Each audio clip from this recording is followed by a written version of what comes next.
My name is Margot Young. I'm in my mid-30s, and for most of my adult life, I've worked behind the scenes, growth strategy, partnerships, revenue operations. The parts of a business that don't look impressive on LinkedIn, but quietly decide whether a company survives or stalls.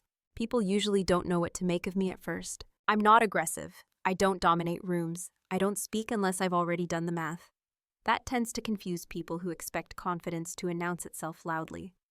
So they often underestimate me, mistaking calm for compliance, precision for passivity, silence for a lack of ambition. I learned early on that when you don't perform ego, people project limits onto you. This story isn't about revenge.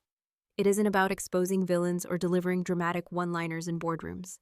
And it definitely isn't about winning in the way movies like to define it. It's about what happens when contribution and recognition drift too far apart, and how quietly that gap can change a person. Over the course of the story, I'll walk you through a few years of my life, not as highlights, but as moments. Small ones, easy to miss ones, the kind that don't feel important when they happen, but later explain everything. You'll hear how I became essential without becoming visible, how I brought in over $500,000 in revenue, and why that number didn't protect me, how being trusted slowly turned into being taken for granted, and how I made a decision that didn't look powerful at the time, but turned out to be irreversible. There's no shouting here, no public humiliation, no dramatic exits. What changed wasn't my voice, it was my direction. I want to be clear about something before we go any further. This is not a story about being wronged and striking back. It's a story about alignment, about realizing that just because you can carry weight for others doesn't mean you should, especially when the room has stopped noticing who's holding it up. I'm telling this story honestly, not to glorify suffering, not to position myself as flawless. There are moments I stayed quiet too long, moments I rationalized things I shouldn't have, moments where leaving earlier would have been cleaner but less instructive. If you've ever been the person who made things work without being seen, if you've ever been praised for being easy when what it really meant was replaceable, if you've ever wondered whether silence was costing you more than conflict, then this story might feel uncomfortably familiar. Let me ask you something before we begin. Have you ever realized you were invisible after you had already become indispensable? When I first joined the company, I wasn't hired to be impressive. I was hired to be useful. That distinction mattered more than I understood at the time. On paper, my role was clean and unthreatening: revenue strategy, partnerships, process optimization, nothing with a flashy title, nothing that suggested authority. I wasn't brought in to lead a department or redefine culture. I was brought in to support growth, which is corporate language for fix what isn't working without making anyone uncomfortable. And I did exactly that. In meetings, I was the person people turned to when numbers didn't line up. When a deal stalled, no one wanted to admit why. When a partner relationship felt off, but nobody had words for it, I listened more than I spoke. I asked questions that sounded neutral but revealed structure. I took notes. I followed up. Slowly, quietly, things started improving. Revenue streams stabilized. A few key partnerships that had been limping along suddenly became reliable. One deal turned into three out of 7. Over time, those deals added up. More than $500,000 in new revenue traced back, directly or indirectly, to work I had shaped. But if you asked anyone who I was in the organization, they wouldn't have said that. They would have said I was dependable. They would have said I was easy to work with. They would have said I was great at details. What they wouldn't have said was that I was central. Because central people are visible, and I wasn't. I didn't fight for airtime. I didn't interrupt. I didn't attach my name to outcomes unless asked. I believed, naively, that consistency would speak for itself. Those results, once undeniable, would naturally reframe how I was seen. Instead, my consistency made me a background. I became the person whose calendar filled up without discussion, the person looped into problems after decisions were already made, the person expected to clean things up without being invited into the room where messes were created. No one was cruel about it. That's important to say. There were no insults, no raised voices, no overt disrespect, just a pattern of assumptions quietly stacking on top of each other. Margot will handle it. Margot doesn't mind. Margot's good with this stuff. Over time, those assumptions hardened into a role. I was the reliable one, the stabilizer, the person who absorbed complexity so others could speak simply. I made leadership look decisive. I made teams look aligned. I made growth look organic. And because I did it calmly, without complaint, without ego, it never looked like power. It looked like help. I remember one meeting in particular, a quarterly review. Leadership was celebrating a surge in revenue tied to a new partnership framework I had designed. Slides went up, applause followed, names were thanked. Mine wasn't mentioned, not out of malice, out of omission. Someone else presented the work. Someone else summarized the strategy. I sat there listening to my own thinking rephrased in a different voice, watching heads nod. In that moment, I didn't feel angry. I felt clarified, because I realized something uncomfortable. The organization didn't see me as the source of value. It saw me as a conduit, a function, a utility. And utilities aren't promoted, they're consumed. I didn't confront anyone afterward. I didn't correct the record. I told myself it didn't matter. That impact was enough. That recognition was secondary. That's what invisible people learn to tell themselves to stay sane. I believed my position was secure because I was needed, that my usefulness insulated me from risk. Those results created safety. But safety built on invisibility is fragile. I was essential but not memorable, trusted but not protected, relied on but not advocated for. And at the time, I still thought that if I just kept doing good work, eventually the picture would resolve itself. I didn't yet understand that when people only see you as support, they never imagine you leaving. They imagine replacing you. The first time it happened, it was so small I almost dismissed it. That's usually how these things begin. Not with a moment dramatic enough to justify reaction, but with something just quiet enough to test what you'll tolerate. It was a one-on-one with my manager, a routine check-in. We were reviewing the quarter's outcomes, most of which I had already documented and circulated. Revenue was up, partner retention had stabilized, a pilot program I'd designed was being rolled out company-wide. He leaned back in his chair, glanced at his screen, and said, almost casually, "Great work here. I think anyone could have stepped into this and made it work." The sentence landed softly, no sharp edges, no aggression. I nodded. That was the cut. Not because it was insulting, but because it reframed reality. In one breath, months of deliberate decisions, late-night revisions, and careful negotiations were flattened into inevitability. Not Margot's work, just work that happened to succeed. Work that didn't require judgment, or context, or skill. I didn't argue. I smiled. I told myself he was trying to be encouraging, that maybe he meant the systems were solid, not that I was interchangeable. That's what you do when you're conditioned to be reasonable. Later that week, I noticed a shift, subtle but unmistakable. I was no longer asked for input early in conversations, only validation at the end. Strategy discussions happened without me, followed by messages asking me to sense-check decisions already locked in. My role wasn't to shape direction anymore. It was to confirm that the direction wouldn't break anything. I told myself this was normal, a sign of trust even. Then came the meeting invite. A partnership review with a new potential client. One I had initiated, nurtured, and mapped from first contact to proposal. I opened the calendar and saw my name wasn't on the presenter list. I would be attending, I just wouldn't be speaking. During the meeting, I watched as someone else walked through the framework I'd built. They stumbled slightly, missed a nuance, glossed over a risk I had flagged weeks earlier. I waited, assuming I'd be asked to clarify. I wasn't. The room moved on. Afterward, that same person thanked me privately for helping prep the materials. That's when I felt it.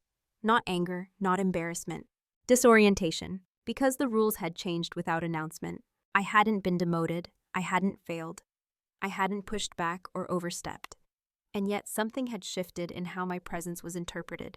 I began to notice how often decisions were framed as collective, until it was time to assign accountability. Then suddenly my name appeared in follow-up emails. Action items, risk mitigation, damage control. I was invisible on the way up, visible only on the way down. No one else seemed to notice.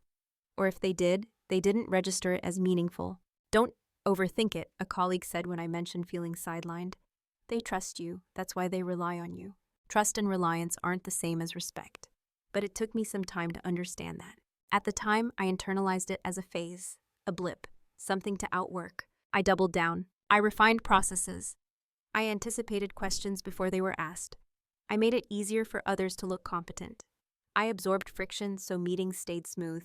And the more seamless things became, the less visible my contribution looked. That's the paradox no one warns you about. Excellence without assertion doesn't elevate you. It erases you. That first small cut didn't bleed. It didn't hurt enough to demand a response. It just marked a boundary, one I didn't realize I was crossing until I was already on the other side of it. I remembered it, though. I remembered the tone, the casualness, the way something essential was dismissed as replaceable, not because it wounded me, but because it taught me how they saw me. And once you see that clearly, you never unsee it. After the first small cut, nothing exploded. That was the problem. Things didn't get worse in a way that justified confrontation. They just became consistent, predictable, dull in their dismissal. And because there was no single moment you could point to and say this is unacceptable, I learned how to absorb it without flinching. That's how disrespect becomes normal, not through cruelty, but through repetition. It started with language. I noticed how often my work was described without my name attached. The team decided. We aligned on this. This came together naturally. I was part of every we, yet never the subject of a sentence.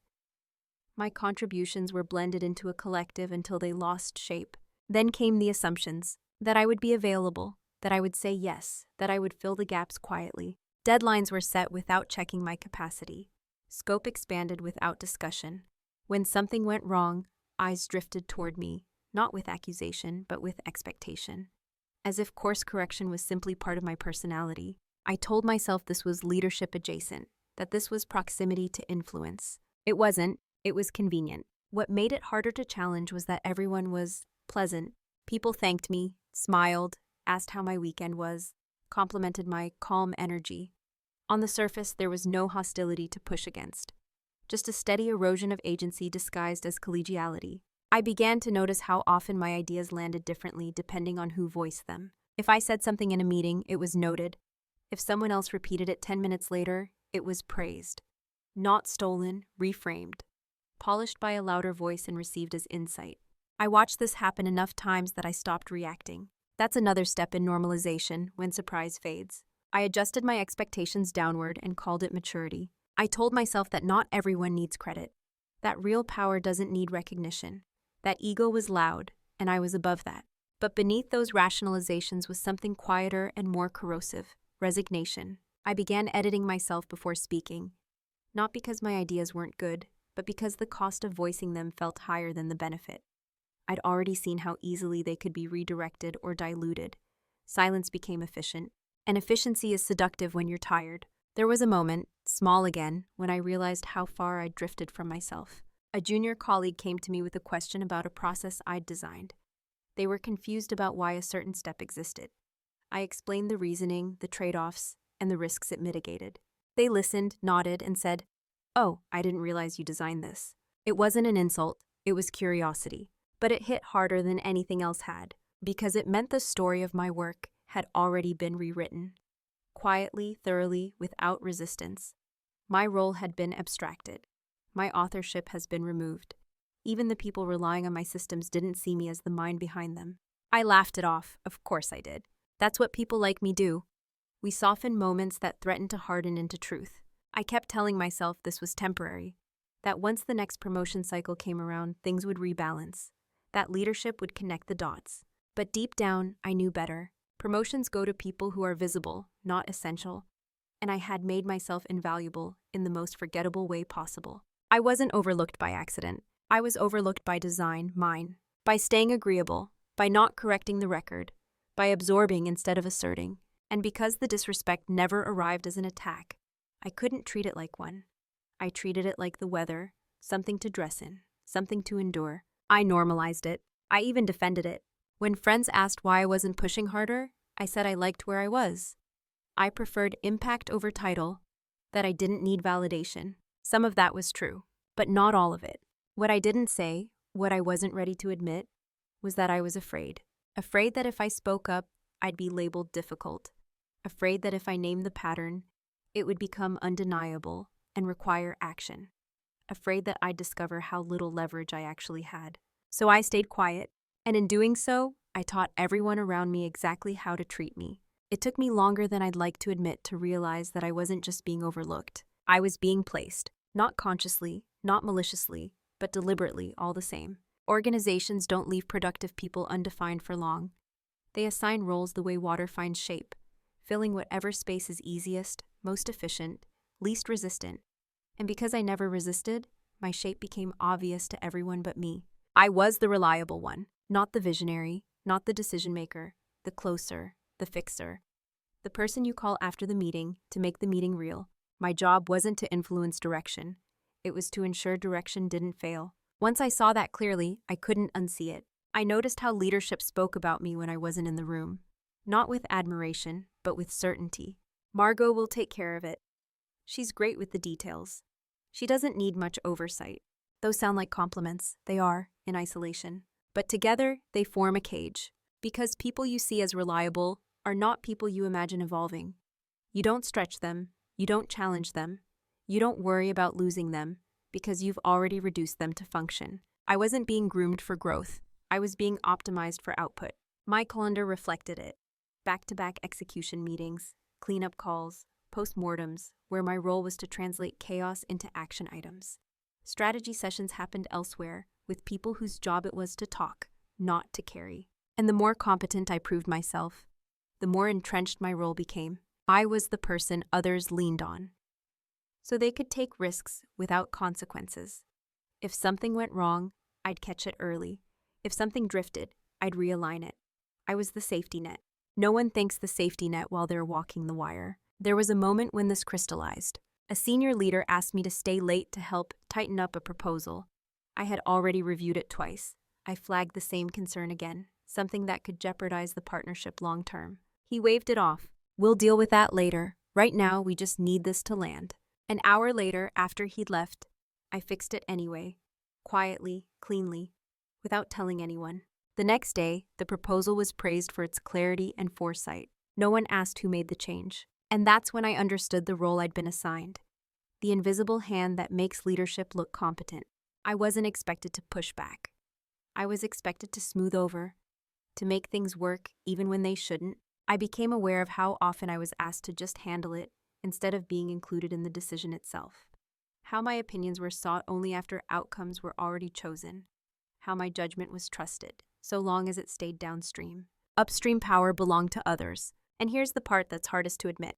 I helped build this. Every time I fixed something without flagging the cost. Every time I stayed late, instead of setting a boundary. Every time I chose grace over clarity. I told myself I was being professional. What I was really doing was making myself safe to exploit.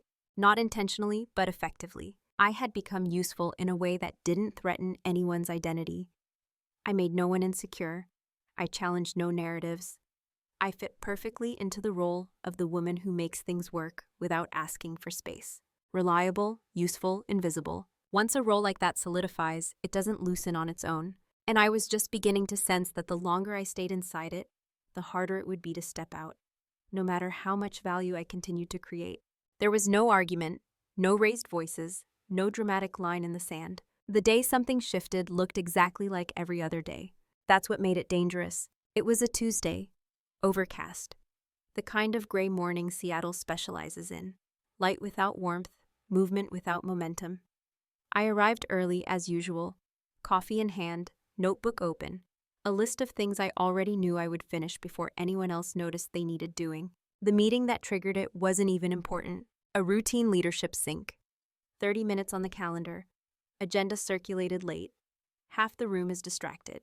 I sat where I always sat, slightly off to the side, close enough to contribute, far enough not to command attention. About halfway through, a discussion came up about a partnership renewal, a significant one. High revenue, long-term implications. I had spent weeks mapping scenarios for it. I knew where the leverage was. I knew where the risks were hiding. They were talking around it, not through it. I waited. When there was a pause, I spoke. Calmly, precisely. I outlined one concern. Not alarmist, just factual. Something we would have to address eventually, whether now or later. The room went quiet for a moment. Then someone said, "Let's not overcomplicate this."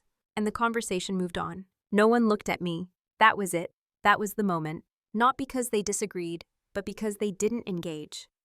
They didn't ask a follow-up. They didn't even dismiss the idea explicitly. They just bypassed it, as if I hadn't spoken at all. I sat there listening to the rest of the meeting unfold, and something inside me settled into place. Not anger, not hurt, clarity. I realized I had been operating under a false assumption that my silence had been interpreted as restraint, when in reality it had been interpreted as absence. I wasn't being overlooked because people didn't understand my value. I was being overlooked because they had already categorized me as support. And support isn't meant to redirect the room. In that moment, I stopped taking notes. Not dramatically, I just put the pen down. I watched the meeting like an observer instead of a participant. I noticed how decisions were made, quickly, with incomplete information, driven by confidence rather than comprehension. I noticed who spoke and who was listened to, who was allowed to be wrong, who wasn't. And I noticed something else. They weren't malicious, they weren't plotting, they weren't even aware, which meant nothing was going to change. Not because they didn't care, but because the system worked for them exactly as it was. When the meeting ended, people stood, chatted, and joked. Someone asked if I could help tighten up the follow-up plan. I nodded, automatically. Then I stopped myself. I said yes, but something in my tone had shifted. That afternoon, I completed the task. Of course I did, but I didn't go beyond it. I didn't anticipate. I didn't fix what hadn't been asked about. I delivered exactly what was requested. And for the first time, I noticed how much extra work I usually gave away for free. On my commute home, I didn't listen to a podcast. I didn't check messages. I just thought. Not about quitting, not about confronting anyone, not about proving anything. I thought about alignment, about how long I had been optimizing myself for an environment that had no incentive to see me differently, about how quietly I had accepted a role that no longer fit, not because it was wrong, but because it was small. That night, I opened my notebook, not to plan my next quarter, not to list action items. I started writing down everything I was responsible for that no one else fully understood. Every relationship, every dependency, every decision funnel that passed through me. It wasn't an act of rebellion. It was an inventory. And as the pages filled, I felt something unfamiliar. Not rage, not urgency. Resolve. I didn't know yet what I was going to do with that clarity. I only knew this. I was done trying to be seen in a place that had already decided how to look at me. After that day, I didn't change how I spoke. I changed when I chose to speak. From the outside, nothing looked different. I was still calm, still agreeable, still dependable. If anything, I became easier to work with. Fewer interruptions, fewer clarifying questions, fewer moments of friction. What no one noticed was that my silence had shifted from habit to strategy. I stopped offering ideas unprompted, not out of spite, out of accuracy. If I weren't being invited into the decision, I would stop volunteering my thoughts. I answered what was asked. I delivered what was scoped. Nothing more, nothing less. At first, people seemed relieved. Meetings moved faster. Conversations felt smoother. There were fewer complications. My absence from the strategic layer made everything feel lighter, simpler, and more confident. That simplicity was an illusion, but it wasn't my job anymore to break it. When decisions were made that I knew would create downstream problems, I documented them, quietly, dates, context. Who said what? Not as ammunition, just as a record. I had learned the difference. Silence gave me space. Space to observe how often my earlier interventions had prevented damage that was now unfolding freely. Space to see how often leadership mistook my restraint for agreement. One executive even commented, half joking, "You've been really easy lately, love that." I smiled. That's how weakness is misread. When competence withdraws its warning signs. I noticed how often people now spoke over me instead of to me. How my contributions, when made, were summarized quickly and moved past. How I became increasingly invisible in rooms that once depended on me. And instead of fighting that invisibility, I leaned into it. I stopped correcting narratives that minimized my role. I let assumptions settle. I let others take ownership of decisions they hadn't fully thought through, not to watch them fail, but to stop protecting them from consequences that were never mine to carry. My silence wasn't passive. It was containment. I kept doing my work, well, cleanly, professionally, but I no longer bridged gaps that leadership didn't know existed. I no longer smoothed tensions that should have been addressed upstream. The cost of my quiet became noticeable in subtle ways. Timelines slipped. Partners asked more questions. Decisions required revisions that could have been avoided. Nothing catastrophic, just friction. And still, no one connected it to me. They assumed complexity had increased. Those markets had shifted. That growth was harder now. No one asked why things felt heavier. In private, I felt a strange mix of emotions. Not satisfaction, not guilt. Relief, because for the first time in years, I wasn't contorting myself to fit a role that demanded everything and acknowledged nothing. I was letting the system experience itself without my constant intervention. I also noticed something else. Without my constant visibility through labor, People stopped assuming my availability. I wasn't looped into everything anymore. Fewer last-minute asks, fewer quick questions that turned into hours. That space allowed me to think, to learn, to look outward instead of inward. I spent evenings reading about contracts, leverage, and organizational power. I reviewed old notes, old emails, patterns I hadn't questioned before because I was too busy being helpful. And slowly, quietly, I began to understand where my real value lived. Not in effort, not in endurance, not being indispensable in execution, but in knowledge. In relationships no one else fully owns. In systems only I could explain end to end. In trust built with partners that didn't transfer automatically. Silence had given me perspective. And perspective gave me leverage. Still, to everyone else, I looked the same. Calm, agreeable, unthreatening. A woman who had finally stopped overthinking things. They mistook my restraint for submission. They had no idea my silence wasn't surrender. It was preparation. What they never noticed was not what I stopped doing. It was what I started doing quietly, consistently, without announcing any of it. From the outside, my world appeared to shrink. Fewer comments in meetings, fewer visible initiatives with my name attached. Less urgency, less friction. I let that perception settle because it gave me something I hadn't had in years. Time. And with time came attention. I began by reviewing my own history inside the company, not emotionally, but structurally. I pulled old emails, Slack threads, meeting notes, proposal drafts. I wasn't looking for blame or validation. I was mapping flow. Who depended on whom? Where decisions originated? Where execution actually happened? Where relationships lived versus where credit landed? Patterns emerged quickly once I stopped personalizing them. I saw how often leadership decisions relied on assumptions I had quietly corrected in the past. I saw how frequently partners reached out to me for clarification after deals were signed, because I was the one who had earned their trust during negotiation, even if someone else closed the call. I realized something uncomfortable and powerful at the same time. Much of the company's external credibility wasn't institutional. It was relational, and many of those relationships didn't belong to the company as much as everyone assumed. They belonged to me. I started documenting that, not in a dramatic way, but in a disciplined one. Every partnership touchpoint, every renewal conversation, every moment where I had stepped in to prevent erosion. Dates, context, outcomes, not to hoard information, but to understand its weight. At the same time, I began learning, not surface-level learning, not motivational content or leadership platitudes. I studied contracts, termination clauses, non-compete language, IP ownership. I read case studies about exits that weren't loud, but effective. I didn't do this because I was planning revenge. I did it because I wanted to know what options actually looked like before I needed them. I also paid attention to how the company talked about risk. Publicly, leadership framed risk as something to manage aggressively. Privately, they avoided it whenever possible. They relied on people like me to absorb uncertainty so they could move fast without accountability. Once I saw that, I stopped being surprised by it. I began adjusting how I positioned myself. I didn't announce boundaries. I implemented them quietly. I responded within scope. I declined things that weren't mine to carry, politely, reasonably, without explanation. And each time I did, the world didn't collapse. That was instructive. What surprised me most was how little resistance there was. No pushback, no confrontation, just mild confusion that faded quickly. Because when people see you as support, they don't argue when you step back. They just reassign weight without acknowledging the shift. That told me something important.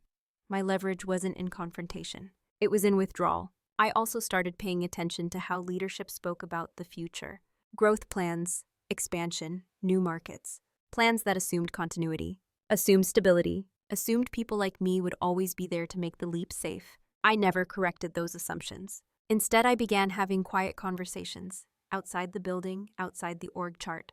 Former colleagues, industry contacts, partners who trusted me, not to complain, not to gossip, to listen. I asked how they thought about value, about loyalty, about independence, about building something that didn't require invisibility as a prerequisite. Those conversations didn't lead to an immediate opportunity. That wasn't the point. They recalibrated me. They reminded me that my skills were not niche or replaceable. They were simply under-acknowledged where I was. Meanwhile, inside the company, things continued as usual. Leadership still assumed my availability, still looped me in last, still expected smooth outcomes. They never noticed that I had stopped catching issues before they surfaced. They never noticed that my notebook had transformed from a task list into a map. They never noticed that I was no longer emotionally invested in being seen. Because when you stop asking for recognition, people assume you no longer need it. And when you stop reacting, people assume you no longer matter. That assumption was my cover. By the time they sensed anything was different, the groundwork was already laid. Quietly, thoroughly, without urgency. What they never noticed was that I wasn't preparing to leave. I was preparing to choose. And those are very different things. The realization didn't arrive all at once. It surfaced gradually, like a shape becoming visible through fog. Not dramatic, not cinematic, just undeniable once it was there. I was sitting alone at my kitchen table late one evening, my notebook open, pages spread out beside my laptop. Not working, reviewing, cross-referencing, tracing threads that I had lived inside for years without ever stepping back far enough to see their outline. That's when it happened. I saw it, not anger, not injustice, leverage. It was almost disappointing how quiet the moment felt. No rush of triumph, no urge to tell anyone, just a deep, steady clarity that settled into my body like gravity. The company did not own what it thought it owned. The systems I had designed were documented, but not understood. The partnerships they credited as company relationships were, in practice, human ones. Trust had been built through consistency, memory, and discretion. Through follow-through that had my name on it, even when the logo was someone else's. I wasn't holding secrets. I was holding context. And context, I realized, is what makes things function. Without it, contracts become brittle. Relationships become transactional. Growth becomes fragile. I flipped through my notes again, this time not as a participant, but as an outsider. If I left tomorrow, what would actually break? Not immediately, not catastrophically, but subtly. Questions would surface, delays would compound, decisions would feel less certain, partners would ask for clarification and receive answers that sounded correct but felt incomplete. Leadership would compensate by pushing harder, assuming effort could replace understanding. That's when I understood something else. My leverage wasn't explosive. It was cumulative, and that made it far more powerful. There was no single switch I could flip, no dramatic reveal, no threat to make, which meant there was nothing to defend against. I hadn't built myself into a bottleneck. I had built myself into continuity. That night, I didn't toast to the insight. I didn't text a friend. I didn't feel vindicated. I felt calm, because clarity removes urgency. Once you see your position clearly, you stop fantasizing about outcomes and start assessing options. I listed them. I could stay and renegotiate my role. I could leave quietly and let the system adjust. I could leverage my relationships to build something new. I could consult, partner, step sideways instead of forward. For the first time, all of those paths felt real, not aspirational, but I also saw the cost of each. Staying would require visibility, which I was no longer interested in chasing. Leaving abruptly would damage relationships I valued. Public confrontation would collapse trust that had taken years to build. What I wanted wasn't disruption, it was alignment. I also saw something harder to admit. Part of my leverage existed because I had been willing to stay silent for so long. I had trained people not to ask questions about how things worked, only whether they worked. I had made myself indispensable without making myself visible. That meant any change I made had to be precise. Not loud, not emotional, not reactive. I began preparing for a future that didn't require their recognition. I reviewed my agreements carefully, what I owned, what I didn't, where my name appeared, and where it didn't. I made sure everything I had built was clean, ethical, transferable if needed. No sabotage, no withholding, no burning anything down. Just readiness. In the office, nothing changed. I still showed up, still delivered, still nodded in meetings, still smiled when thanked for being so steady. They mistook my calm for contentment. They mistook my professionalism for loyalty. What they didn't see was that the question had already been answered. Not if I mattered, but where. The private reveal wasn't that I had power. It was that I had a choice. And once you realize that, you stop negotiating with fear. You stop waiting for permission. You stop hoping someone else will name your worth. You start deciding how much access others have to it. I didn't rush the decision. I didn't need to. Clarity had given me patience. And patience, I would soon learn, was the final advantage they never saw coming. Once I saw my options clearly, the hardest part wasn't choosing. It was accepting that not choosing was still a choice, and one that would quietly undo me if I let it. For weeks, I carried the decision without naming it. I went to work, I answered messages, I delivered outcomes. Externally, I looked unchanged. Internally, everything had slowed down. That's what clarity does. It removes the panic, but it sharpens the weight. I laid the options out again and again, testing them against reality instead of emotion. Staying was the safest on paper. I knew the landscape. I knew the personalities. I could have requested a new title, a clearer mandate, maybe even more compensation. But I was honest enough to admit something to myself. Any recognition I received now would be corrective, not foundational. It would come with conditions, with surveillance, with expectations that I perform visibility instead of substance. And I didn't want to teach people how to see me anymore. I also considered leaving cleanly, a resignation letter, polite handover, gratitude expressed. That option appealed to my sense of ethics, but it carried a different cost. Leaving quietly would preserve relationships, yes, but it would also preserve the illusion that the system worked just fine without me, that my role had been supportive, not structural. I wasn't interested in proving a point, but I also wasn't interested in erasing myself. Then there was the most tempting option, leverage, using my relationships to extract something, consulting fees, retainers, influence without title, power without visibility. I understood that path well enough to know its danger. Leverage, when used overtly, turns relationships transactional. It forces people into defense. It makes every interaction feel conditional. That wasn't who I wanted to be. The decision point came quietly, the way all the important ones in my life had. It was during a routine planning session. Leadership was outlining the next year's growth strategy, ambitious, confident, and built on assumptions that required flawless execution downstream. I listened, I nodded. I asked one clarifying question that revealed a dependency. No one caught it. They moved on. In that moment, I realized something simple and final. The future they were planning required a version of me I no longer existed as. Not because I had changed my skills, but because I had changed my consent. I couldn't unknow what I knew. I couldn't unsee the pattern. I couldn't keep offering invisible labor and call it professionalism. So I made a decision that didn't announce itself. I chose not to stay. I chose not to fight. I chose not to extract. I chose to redirect. I decided that the next chapter of my work would happen somewhere where my contribution didn't need translation, where my thinking wouldn't be filtered through louder voices, where trust didn't depend on my willingness to disappear. That choice was irreversible, not because it was dramatic, but because it was internal. Once I stopped orienting myself around their recognition, there was no way back. I haven't submitted a resignation yet. I didn't tell anyone what I was planning. I didn't even change my behavior noticeably. I simply stopped imagining my future inside that building. And once that happens, everything else becomes logistics. There was no adrenaline, no fear, just a steady resolve. I wasn't leaving in protest. I was leaving in alignment. And that distinction mattered because it shaped everything that came next. Once the decision was made, I didn't rush it. Rushing would have been emotional. I wanted precision. So I moved in silence. Not secrecy, there's a difference. Secrecy implies shame or fear. Silence is simply choosing not to announce what doesn't require permission. I started with the practical things. I reviewed my contracts carefully, not to look for loopholes, but to understand boundaries. What I could do, what I couldn't, where obligations ended and assumptions began. I made sure I was clean on every front, ethically, legally, professionally. I consulted quietly, one conversation at a time, no paper trail that looked reactive, just clarity. I also began organizing my work in a way that was unmistakably complete.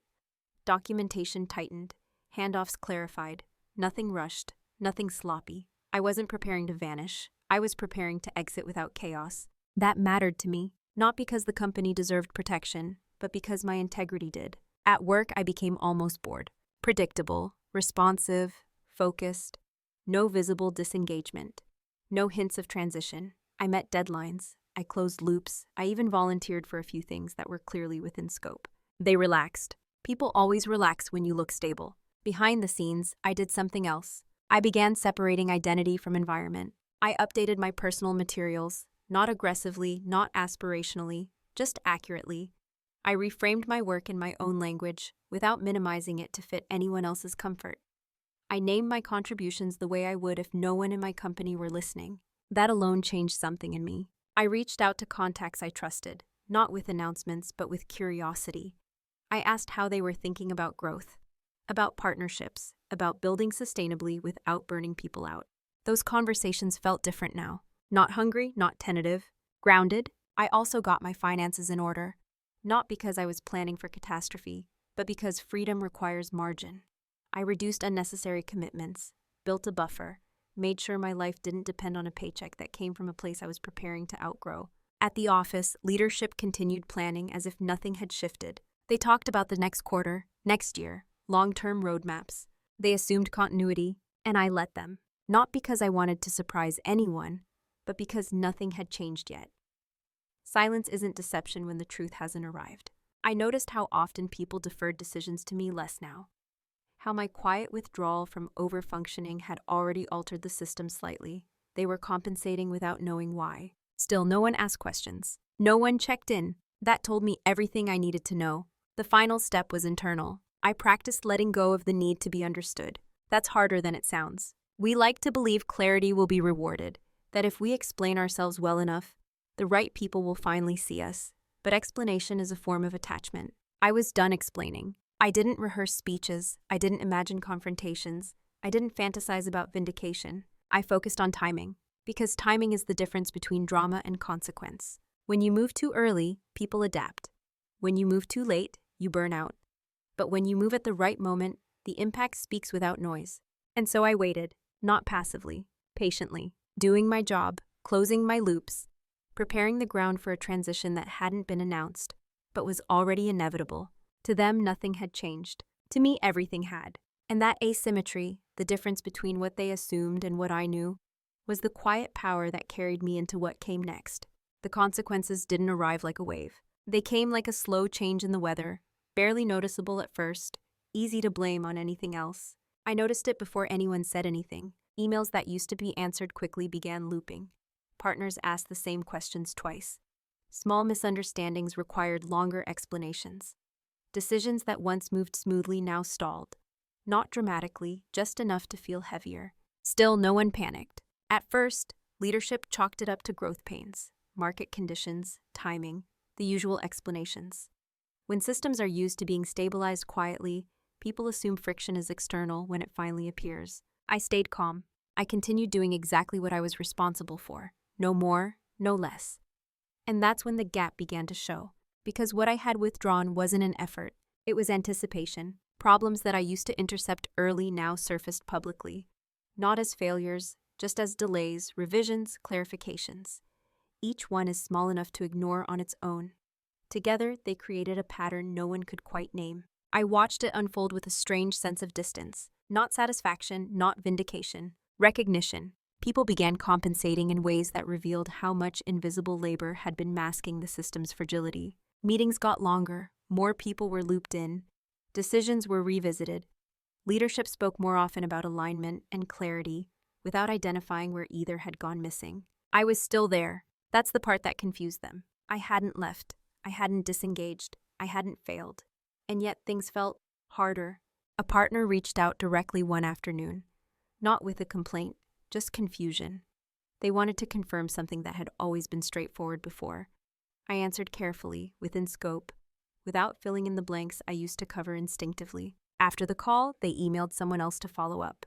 That had never happened before. Internally, I started noticing subtle tension, not directed at me but diffused. A low-level anxiety that something was slipping, even though no one could point to a cause. One leader commented in passing, "We used to move faster." Another said, "Feels like we're missing something." No one said my name. That's how you know the role was invisible, when the impact of your absence is felt before your absence itself. I didn't step in to explain. Not because I wanted things to break, but because an explanation would have restored the old pattern. I would have been repositioned as the fixer, the interpreter, the stabilizer, and I was no longer willing to be that without agency. There was a meeting where tension finally surfaced. A plan had gone sideways, not disastrously, but expensively. A decision that had been waved through months earlier now required renegotiation. Leadership debated how it had been missed. I listened. Someone said, "We should have caught this earlier." Another replied, "Yeah, but no one flagged it." I had, months ago. The room went quiet for a moment. Someone looked at me, as if remembering something half forgotten. I met their eyes. I didn't speak. That silence wasn't defiance. It was accurate, because the issue wasn't that I hadn't flagged it. The issue was that my flagging had stopped mattering long before this meeting. Afterward, I received a message asking if I could take a closer look and help course correct. I said yes, but only to the part that was explicitly mine. That's when the discomfort began to sharpen. Not anger, uncertainty. They felt the loss of something they had never named, never credited, never secured. And because it wasn't dramatic, they couldn't mobilize against it. There was nothing to fix quickly, no one to blame cleanly. Just a growing awareness that something foundational had shifted, and no one knew when or how, except me. And I stayed calm, not because I was in control, but because I had already accepted the outcome. This wasn't a collapse. It was exposure, and it had only just begun. The shift from discomfort to concern happened quietly, but once it happened, it couldn't be undone. What had felt like friction began to feel like loss. Not loss of revenue, at least not immediately. Loss of rhythm, loss of certainty, loss of the unspoken confidence that things would resolve themselves if pushed forward hard enough. Leadership started asking more questions, not strategic ones, reactive ones. Do we know why this is taking longer? Has anyone seen this issue before? Are we missing context? Those questions had answers. They just didn't know where to find them anymore. I noticed a change in tone when people spoke to me. Less casual, more attentive. They listened longer, asked follow-ups, sought confirmation instead of assuming alignment. It wasn't respect. It was anxiety. And anxiety doesn't rebuild trust. It just scrambles for stability. I was invited to meetings I hadn't been part of in months. Strategy sessions, reviews, conversations that used to happen without me. No one acknowledged the shift. They framed it as inclusion. I recognized it as recovery. The difference matters. When you are brought in to build, you are asked to shape. When you are brought in to repair, you are asked to comply. And the second always comes with urgency. I responded calmly, professionally. I offered insight when asked. I clarified risks when prompted. But I didn't reclaim my old role. That role no longer existed. Not because I had abandoned it, but because I had outgrown it. I could feel their frustration growing, not at me, but at the lack of control. Things that used to be simple now require explanation. Partners pushed back. Deals slowed. Someone said, half joking, "We didn't realize how much Margot was holding together." The room laughed. I didn't, not because it wasn't true, but because it was too late. Recognition after dependency has been exposed isn't empowerment. It's panic management. I began receiving messages that hinted at regret without naming it. Would love your thoughts on this early if possible. Can we loop you in sooner next time? Feels like we've been missing your perspective. All reasonable, all well-intentioned, all misaligned. Because the issue was never timing. It was positioning. They were trying to restore equilibrium without redefining the structure that caused the imbalance. They wanted the benefits of my involvement without revisiting why my voice had been sidelined in the first place. I could have stepped back in fully. I chose not to, not out of spite, but because doing so would have erased everything I had learned. I noticed something else during this phase. The subtle shift from confidence to fear. Leadership began hedging language, revisiting decisions, second-guessing moves they would have once pushed through. The cost of not having invisible stabilization was becoming visible. And still, no one asked the only question that mattered. What would it take for Margot to stay? That silence told me more than any apology could have. They wanted the function restored, not the relationship repaired. By the time someone finally acknowledged that things felt different since earlier this year, the momentum had already passed the point of reversal. Systems had adapted. People had shifted roles. External expectations had changed. You can't reinsert someone into a structure that already adjusted to their partial absence, not without rebuilding everything around them. And no one was willing to do that. There was a moment, brief telling, when a leader suggested formalizing my influence, a clearer mandate, more authority. It came with caveats, timelines, conditions, oversight. I listened. I declined. Not dramatically, just calmly. I said it didn't align with where I was headed. That was the moment they realized this wasn't a phase. This wasn't a negotiation. This was an outcome. You could feel the room settle into that understanding, slowly, reluctantly. The energy shifted from recovery to resignation. Too late to fix it, not because anyone was cruel or incompetent, but because alignment, once broken long enough, doesn't snap back into place. It requires rebuilding from the ground up, and no one had the appetite for that, except me. But I had already chosen to build somewhere else. The conversation everyone expects in stories like this, the dramatic confrontation, the raised voices, the emotional release, never happened. What did happen was quieter and far more definitive. It took place in a small conference room late in the afternoon. Glass walls, neutral light. The kind of room is designed to keep everything professional and contained. Two leaders sat across from me, not defensive, not hostile. Concerned, They thanked me for my time, for my work, for everything I'd contributed. The language was careful, practiced. Appreciation without specificity. Respect without admission. They asked me how I was feeling. I answered honestly but selectively. I said I felt clear. That word seemed to catch them off guard. They asked what I meant. I told them I had spent a long time making sure my work supported the organization. That somewhere along the way, that alignment stopped going both ways. No accusation, no raised voice, no history lesson. Just a statement. They nodded. One of them said they wished they'd known sooner. I didn't correct them, because they had known. They just hadn't listened when it mattered. They spoke about missed opportunities, about how things evolved, about how easy it is for patterns to form unintentionally. All true, none sufficient. They asked what it would take for me to stay. That was the only question in the room that mattered. I told them I wasn't interested in renegotiating my place inside a structure that required me to shrink to function. That I didn't want visibility as a correction. I wanted agency as a foundation. There was a pause. One of them asked if this was about compensation. I said no. Another asked if it was about the title. I said no again. Then they were quiet, because those were the tools they had. And they weren't the ones I needed. I explained briefly that I had already committed elsewhere. My next chapter involved work where my thinking wasn't downstream, where the contribution didn't require translation. I didn't name names. I didn't explain further. I didn't need to. They asked if there was anything they could have done differently. I thought about that. I said yes. I said they could have noticed sooner that I was carrying more than my role required and less than my insight deserved. That was it. No bitterness, no lecture, just truth. The meeting ended politely, handshakes, well wishes.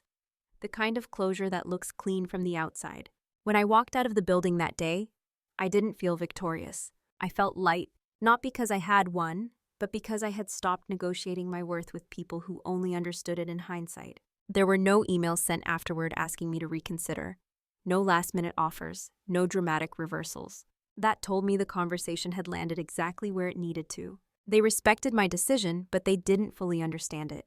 And I was finally okay with that. Because clarity doesn't need consensus. It just needs courage. When people ask me who I am now, I don't answer with a title. That's the first change. For a long time, I let my identity be shaped by usefulness, by how well I could stabilize systems, support leaders, make things work without friction.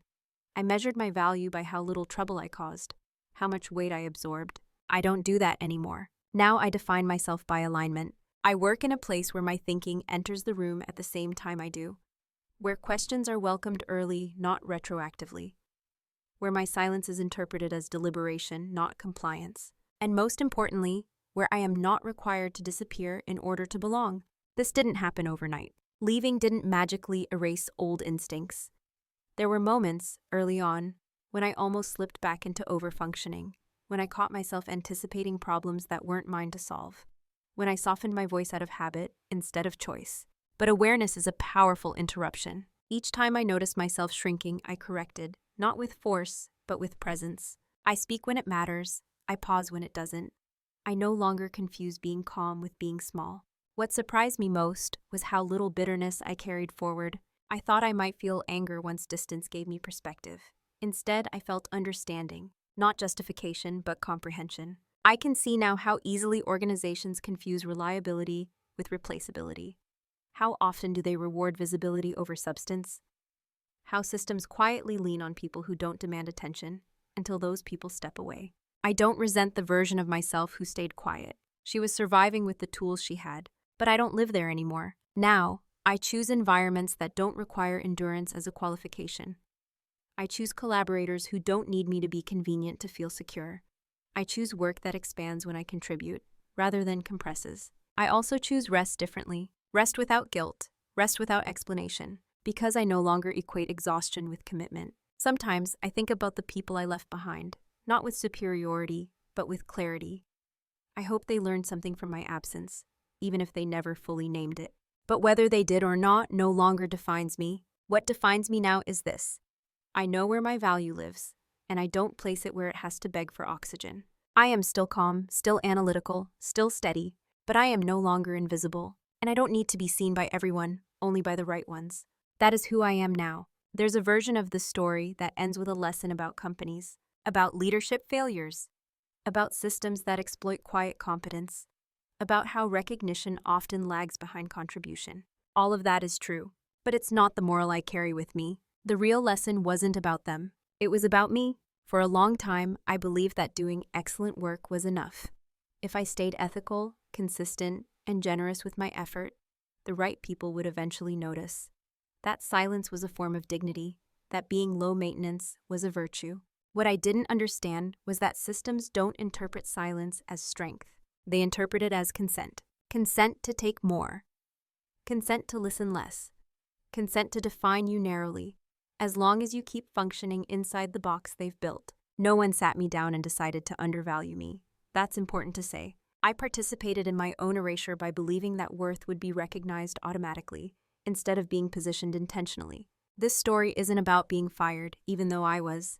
It isn't about bringing in $500,000 in revenue, even though I did. And it isn't about taking my skills somewhere they mattered, though that's exactly what happened.